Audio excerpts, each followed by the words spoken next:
Hi everyone, please watch, like, share and subscribe our channel. There is a lot of practice test materials available on our YouTube channel, so please do not miss. Thank you.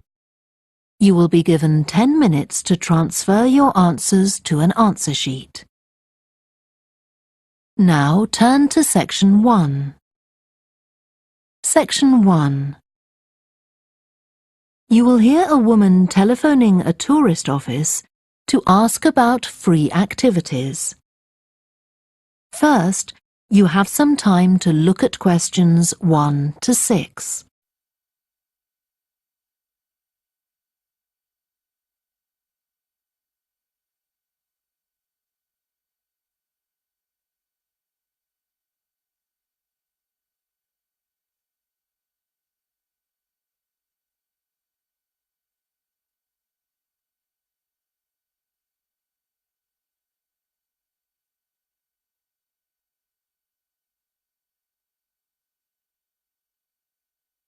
You will see that there is an example that has been done for you. On this occasion only, the conversation relating to this will be played first. Good morning, this is Burnham Tourist Office, Martin speaking. Oh, hello. I saw a poster about free things to do in the area, and it said people should phone you for information. I'm coming to Burnham with my husband and 2 children for a few days on June the 27th, or possibly the 28th, and I'd like some ideas for things to do on the 29th. Yes, of course. The date that the woman wants information about is the 29th of June, so the letter C has been circled. Now we shall begin. You should answer the questions as you listen, because you will not hear the recording a second time. Listen carefully and answer questions 1 to 6. Good morning, this is Burnham Tourist Office, Martin speaking. Oh, hello. I saw a poster about free things to do in the area, and it said people should phone you for information. I'm coming to Burnham with my husband and 2 children for a few days on June the 27th, or possibly the 28th, and I'd like some ideas for things to do on the 29th. Yes, of course. OK. Then let's start with a couple of events especially for children. The art gallery is holding an event called Family Welcome that day, when there are activities and trails to use throughout the gallery. That sounds interesting. What time does it start? The gallery opens at 10 and the Family Welcome event runs from 10:30 until 2 o'clock. The gallery stays open until 5, and several times during the day they're going to show a short film that the gallery has produced. It demonstrates how ceramics are made, and there'll be equipment and materials for children to have a go themselves. Last time they ran the event there was a film about painting, which went down very well with the children, and they're now working on one about sculpture. I like the sound of that. And what other events happen in Burnham? Well, do you all enjoy listening to music? Oh, yes. Well, there are several free concerts taking place at different times, 1 or 2 in the morning, the majority at lunchtime and a couple in the evening, and they range from pop music to Latin American.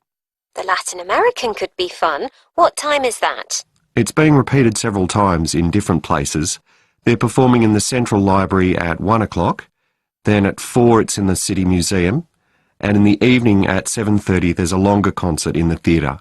Right. I'll suggest that to the rest of the family. Something else you might be interested in is the boat race along the river. Oh, yes. Do tell me about that. The race starts at Offord Marina to the north of Burnham and goes as far as Summer Pool. The best place to watch it from is Charlesworth Bridge, though that does get rather crowded. And who's taking part? Well, local boat clubs, but the standard is very high. One of them came first in the West of England Regional Championship in May this year. It was the first time a team from Burnham has won. It means that next year they'll be representing the region in the National Championship.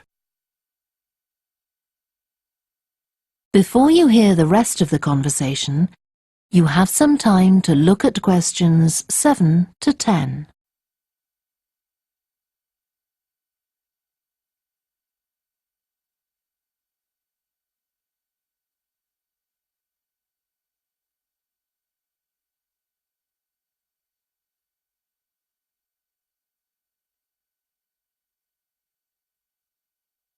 Now listen and answer questions 7 to 10. Now, I've heard something about Paxton Nature Reserve. It's a good place for spotting unusual birds, isn't it? That's right, throughout the year. There is a lake there as well as a river, and they provide a very attractive habitat. So it's a good idea to bring binoculars if you have them. And just at the moment you can see various flowers that are pretty unusual. The soil at Paxton isn't very common. They're looking good right now. Right. My husband will be particularly interested in that.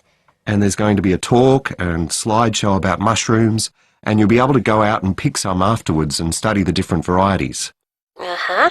And is it possible for children to swim in the river? Yes, part of it has been fenced off to make it safe for children to swim in.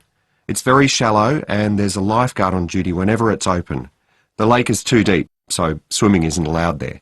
OK, we must remember to bring their swimming things in case we go to Paxton. How long does it take to get there by car from Burnham? About 20 minutes, but parking is very limited, so it's usually much easier to go by bus, and it takes about the same time. Right. Well, I'll discuss the options with the rest of the family. Thanks very much for all your help. You're welcome. Goodbye. Bye. That is the end of section 1. You now have half a minute to check your answers.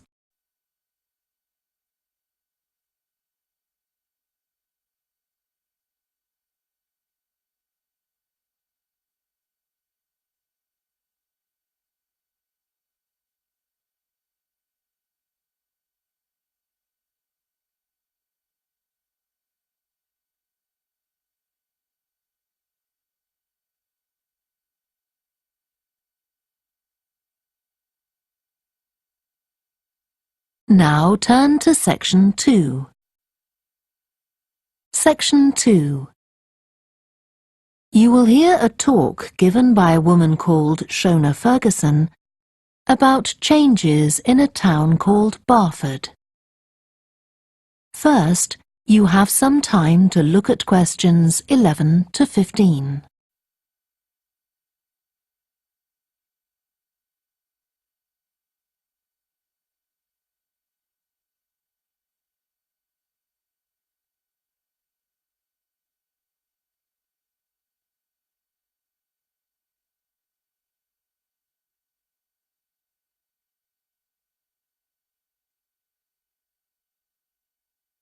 Now listen carefully and answer questions 11 to 15. First of all, let me thank you all for coming to this public meeting to discuss the future of our town.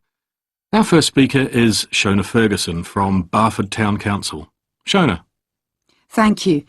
First, I'll briefly give you some background information. Then I'll be asking you for your comments on developments in the town. Well, as you don't need me to tell you, Barford has changed a great deal in the last 50 years. These are some of the main changes. 50 years ago, buses linked virtually every part of the town and the neighbouring towns and villages. Most people used them frequently, but not now, because the bus companies concentrate on just the routes that attract most passengers. So parts of the town are no longer served by buses. Even replacing old, uncomfortable buses with smart new ones has had little impact on passenger numbers. It's sometimes said that bus fares are too high, but in relation to average incomes, fares are not much higher than they were 50 years ago. Changes in the road network are affecting the town. The centre was recently closed to traffic on a trial basis, making it much safer for pedestrians. The impact of this is being measured. The new cycle paths separating bikes from cars in most main roads are being used far more than was expected, reducing traffic and improving air quality. And although the council's attempts to have a bypass constructed have failed, we haven't given up hope of persuading the government to change its mind. Shopping in the town centre has changed over the years. Many of us can remember when the town was crowded with people going shopping. Numbers have been falling for several years, despite efforts to attract shoppers, for instance by opening new car parks. Some people combine shopping with visits to the town's restaurants and cafes. Most shops are small independent stores, which is good, but many people prefer to use supermarkets and department stores in nearby large towns, as there are so few well-known chain stores here. Turning now to medical facilities. The town is served by family doctors in several medical practices, fewer than 50 years ago, but each catering for far more patients. Our hospital closed 15 years ago, which means journeys to other towns are unavoidable. On the other hand, there are more dentists than there used to be. Employment patterns have changed along with almost everything else. The number of schools and colleges has increased, making that the main employment sector. Services such as website design and accountancy have grown in importance, and surprisingly perhaps, manufacturing hasn't seen the decline that has affected it in other parts of the country. Before you hear the rest of the talk, you have some time to look at questions 16 to 20.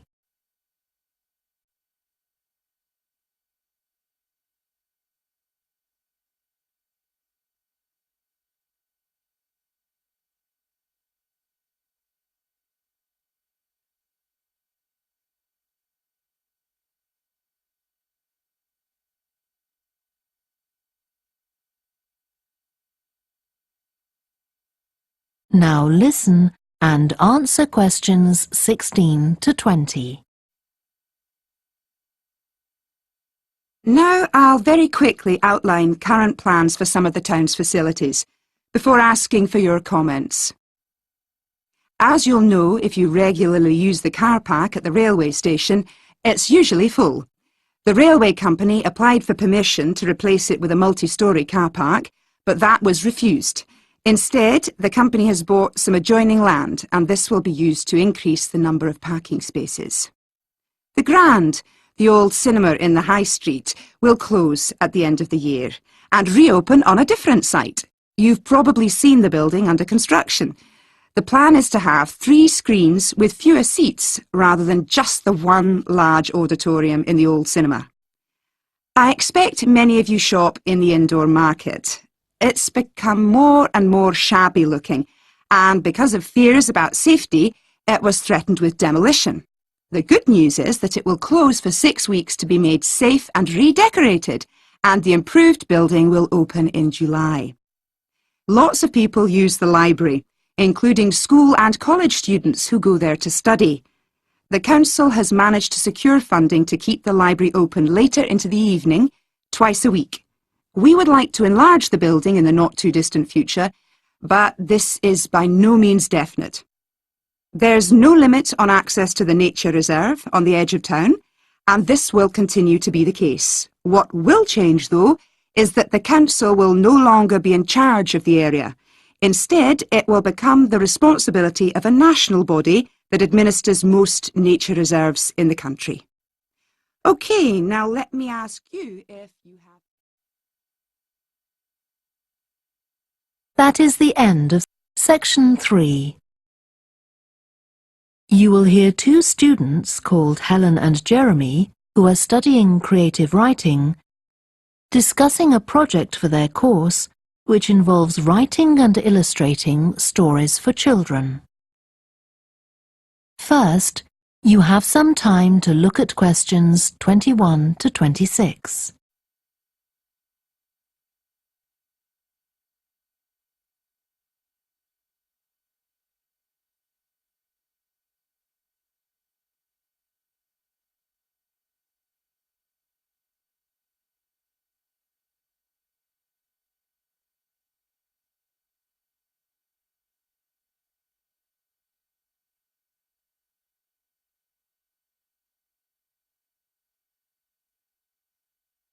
Now listen carefully and answer questions 21 to 26. Hello, Helen. Sorry I'm late. Hi, Jeremy, no problem. Well, we'd better work out where we are on our project, I suppose. Yeah, I've looked at the drawings you've done for my story, The Forest, And I think they're brilliant. They really create the atmosphere I had in mind when I was writing it. Oh, I'm glad you like them. There are just a few suggestions I'd like to make. Go ahead. Now, I'm not sure about the drawing of the cave. It's got trees all around it, which is great, but the drawing's a bit too static, isn't it? I think it needs some action. Yes, there's nothing happening. Perhaps I should add the boy, Malcolm, isn't it? He would be walking up to it. Yes, let's have Malcolm in the drawing. And what about putting in a tiger? The one that he makes friends with a bit later. Maybe it could be sitting under a tree, washing itself. And the tiger stops in the middle of what it's doing when it sees Malcolm walking past. That's a good idea. Okay, I'll have a go at that. Then there's the drawing of the crowd of men and women dancing. They're just outside the forest, and there's a lot going on. That's right. You wanted them to be watching a carnival procession, but I thought it would be too crowded. Do you think it works like this? Yes, I like what you've done. The only thing is, could you add Malcolm to it without changing what's already there? What about having him sitting on the tree trunk on the right of the picture? Yes, that would be fine. And do you want him watching the other people? No, he's been left out of all the fun, so I'd like him to be crying. That'll contrast nicely with the next picture, where he's laughing at the clowns in the carnival. Right, I'll do that. And then the drawing of the people ice skating in the forest. I wasn't too happy with that one. Because they're supposed to be skating on grass, aren't they? That's right, and it's frozen over. At the moment, it doesn't look quite right. I see what you mean. I'll have another go at that. And I like the wool hats they're wearing. Maybe you could give each of them a scarf as well? Yeah, that's easy enough. They can be streaming out behind the people to suggest they're skating really fast. Great. Well, that's all on the drawings. Right. So you finish writing your story, and I just need to finish illustrating it, and my story and your drawings are done. Before you hear the rest of the discussion, you have some time to look at questions 27 to 30.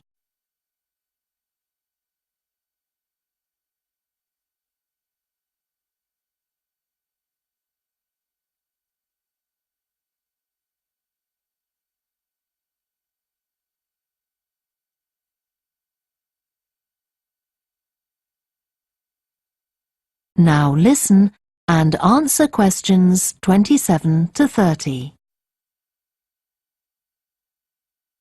So the next thing is to decide what exactly we need to write about in the report that goes with the stories, and how we're going to divide the work. Right, Helen. What do you think about including a section on how we planned the project as a whole, Jeremy? That's probably quite important. Yeah, well, you've had most of the good ideas so far. How do you feel about drafting something? Then we can go through it together and discuss it. Okay, that seems reasonable.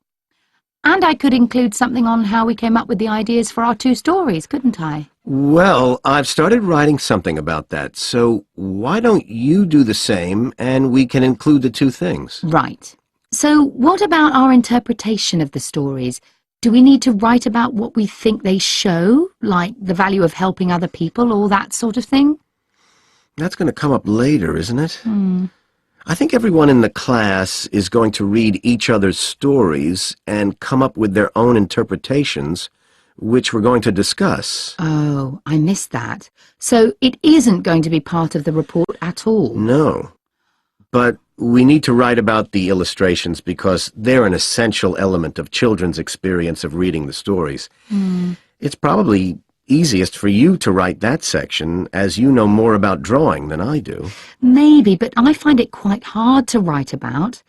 I'd be happier if you did it. Okay. So when do you think we can get this ready? That is the end of section 3. You now have half a minute to check your answers.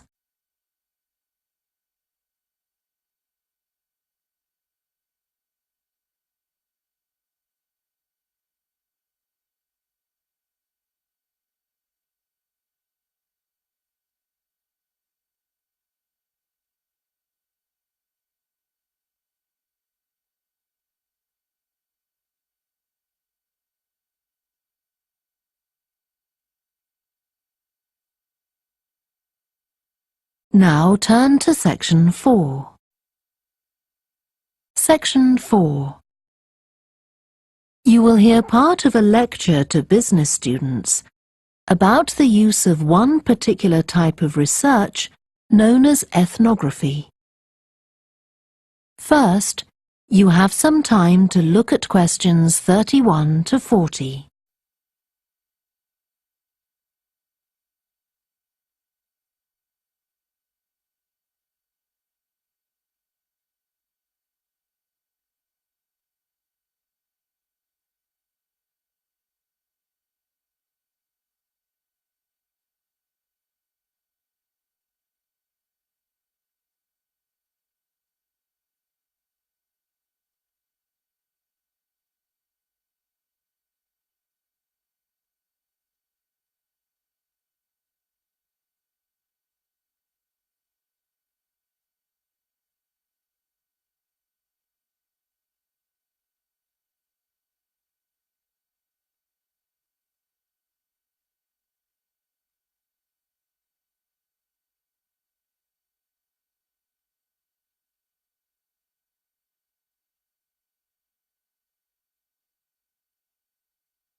Now listen carefully and answer questions 31 to 40.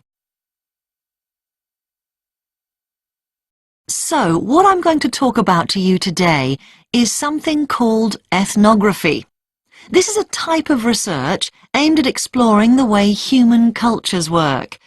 It was first developed for use in anthropology, and it's also been used in sociology and communication studies. So, what's it got to do with business, you may ask? Well, businesses are finding that ethnography can offer them deeper insight into the possible needs of customers, either present or future, as well as providing valuable information about their attitudes towards existing products. And ethnography can also help companies to design new products or services that customers really want. Let's look at some examples of how ethnographic research works in business. One team of researchers did a project for a company manufacturing kitchen equipment. They watched how cooks used measuring cups to measure out things like sugar and flour. They saw that the cooks had to check and recheck the contents because although the measuring cups had numbers inside them, the cooks couldn't see these easily. So a new design of cup was developed to overcome this problem, and it was a top seller. Another team of ethnographic researchers looked at how cell phones were used in Uganda, in Africa. They found that people who didn't have their own phones could pay to use the phones of local entrepreneurs. Because these customers paid in advance for their calls, they were eager to know how much time they'd spent on the call so far. So the phone company designed phones for use globally with this added feature. Ethnographic research has also been carried out in computer companies. In one company, IT systems administrators were observed for several weeks. It was found that a large amount of their work involved communicating with colleagues in order to solve problems, but that they didn't have a standard way of exchanging information from spreadsheets and so on. So, the team came up with an idea for software that would help them to do this. In another piece of research, a team observed and talked to nurses working in hospitals. This led to the recognition that the nurses needed to access the computer records of their patients no matter where they were. This led to the development of a portable computer tablet that allowed the nurses to check records in locations throughout the hospital. Occasionally, research can be done even in environments where the researchers can't be present. For example, in one project done for an airline, respondents used their smartphones to record information during airline trips, in a study aiming at tracking the emotions of passengers during a flight.